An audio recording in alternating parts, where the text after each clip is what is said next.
Hey everyone! During the Intel Extreme Masters in Cologne last week, I actually had the chance to take a closer look at the new gaming handhelds from MSI and ACER featuring the new Intel Arc G3 Extreme chips on site. And I even have some real FPS numbers from various games and some technical background infos for you guys, so let's go. Well, Intel has developed custom chips specifically for handhelds based on the new Panther Lake CPUs, so basically the new 300 series, which are now being used for the first time in the MSI Claw 8X AI Plus. Yeah, that name is super again, just great, as well as the upcoming ACER Predator Atlas 8. So Intel actually just now designed a custom chip specifically for gaming here, which is equipped with 12xe3 graphics cores from the Intel Arc B390 iGPU that I've already tested. However, this one only has 2 instead of 4 performance cores, but 8 relatively fast Darkmont E cores, so efficiency cores, as well as 4 LP cores. Reducing the core count actually makes a lot of sense in gaming handhelds just for efficiency reasons alone. And by the way, during the presentation, I was actually able to talk to an Intel engineer who co-developed the chip. He confirmed to me that Intel optimized and balanced the chips for various TDP levels, so wattage settings, that actually makes sense in gaming handhelds, so you still get decent battery life here. How the newly improved core parking will affect things when not all cores are needed, well, we will see about that. And as expected, the whole thing is of course manufactured using the new 18A process. The new MSI Claw 8X AI Plus equipped with this chip is already launching these days. And as soon as I can get a review sample to my place here, there will of course be much more detailed tests and analysis, as always, especially regarding the efficiency at different TDP levels, so the different wattage settings, and of course a ton of real gaming benchmarks. The overall very similarly built ACER Predator Atlas 8 isn't quite finished yet. It's probably still being continuously optimized and will likely arrive more towards the third quarter of the year. The gaming performance of both devices should be largely identical, with the exception that MSI is packing 32GB and ACER only 24GB. So in games with a high RAM and VRAM usage, the MSI might actually have a noticeable lead sometimes. Titles like Hogwarts Legacy, Spider-Man 2 or Indiana Jones and the Great Circle come to my mind here, which means we can only hope that this will be at least reflected in a slightly lower price. Eventually, some other small Asian manufacturers might jump in as well and develop their own devices with this chip. On top of that, there will also be G3 devices without the Extreme moniker in the future, featuring a slightly toned down iGPU with only 10 instead of 12 Xe cores and marginally lower clock speeds, namely the Intel Arc B370. Just guessing, but the performance here should be around 15 to 25% lower. Let's take a look at the quick menus of both devices, which by and large don't hold any surprises and more or less look like what these menus in gaming handhelds look like these days. I mean, no need to reinvent the wheel there. A quick start menu with customizable widgets, shortcuts and a larger menu for fine-tuning. On the ACER, this wasn't quite finished yet, but according to the manufacturers, it will probably be possible to freely configure the TDP on both again. But to be honest, that's practically standard nowadays anyway. I'll just let the video footage roll for a second here so you guys can get an idea of the options.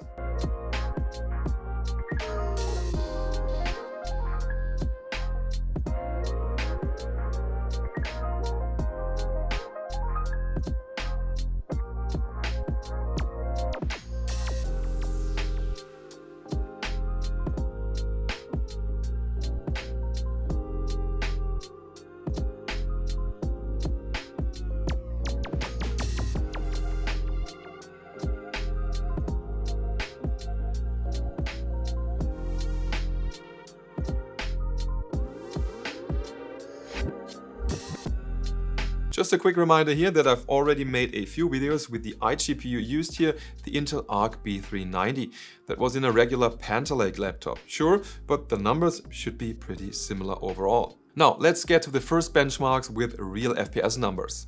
With the ACER Atlas, the definitely demanding, compared to its predecessor, Forza Horizon 6 benchmark hits an average of 58 FPS on high settings at 1200p with XeSS on quality at full power.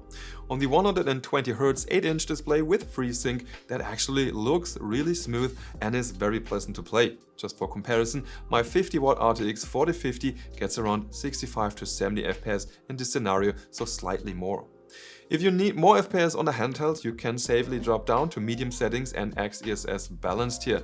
That already resulted in over 75 FPS. I do have to add though, these are of course still the early vanilla drivers, and in that hall or tent it was actually pretty warm and the devices had been running non-stop all day long. Free roaming on the Japan map in balanced mode on the ACER already worked much better. At 1200p with high settings and XeSS unbalanced, the in-game FPS counter consistently showed me 75 to 90 FPS. Weirdly enough, the FPS counter of the ACER Predator OSD doesn't seem to provide any sensible numbers, at least right now, and deviates heavily from that. But 75 to 90 FPS on high settings is really absolutely fine. Plus, it just looks super sharp on that 8-inch display. Clair Obscur Expedition 33 on the ACER Predator Atlas 8 did run smoothly on medium settings with XeSS unbalanced, but the FPS displayed here are, well, at least I think so, simply wrong. The massive jumps in FPS unfortunately make no sense at all. Seems like the ACER device is just a bit buggy there.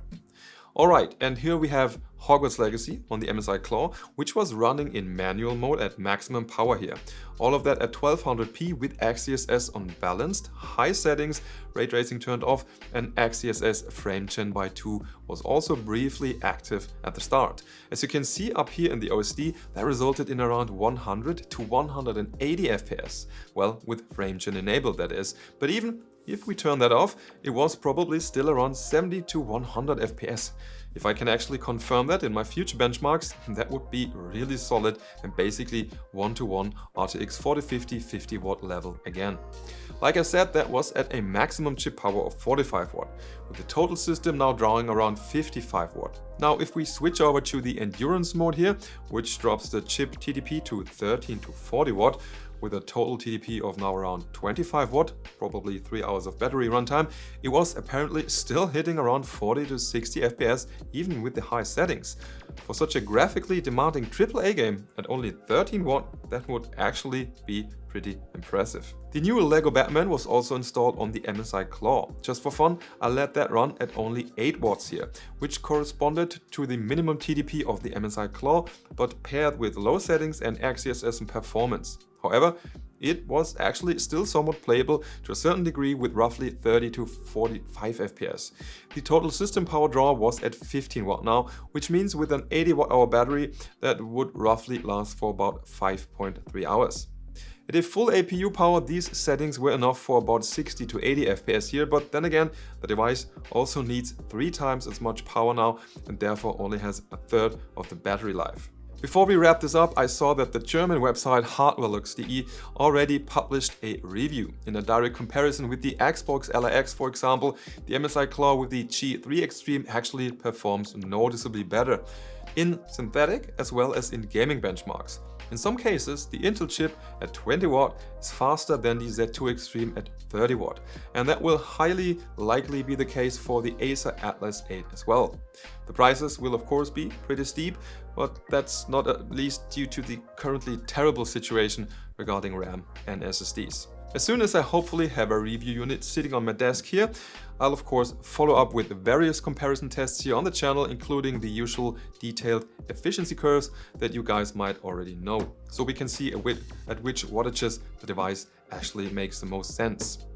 I might have to wait a bit until Intel or MSI have a review sample to spare, or if I can get something from ACER. But until then, thank you very much for watching all the way to the very end. Feel free to subscribe to the channel so you won't miss that, and a like would of course be super nice as well. Thank you. See you next time. Bye bye and tschüss.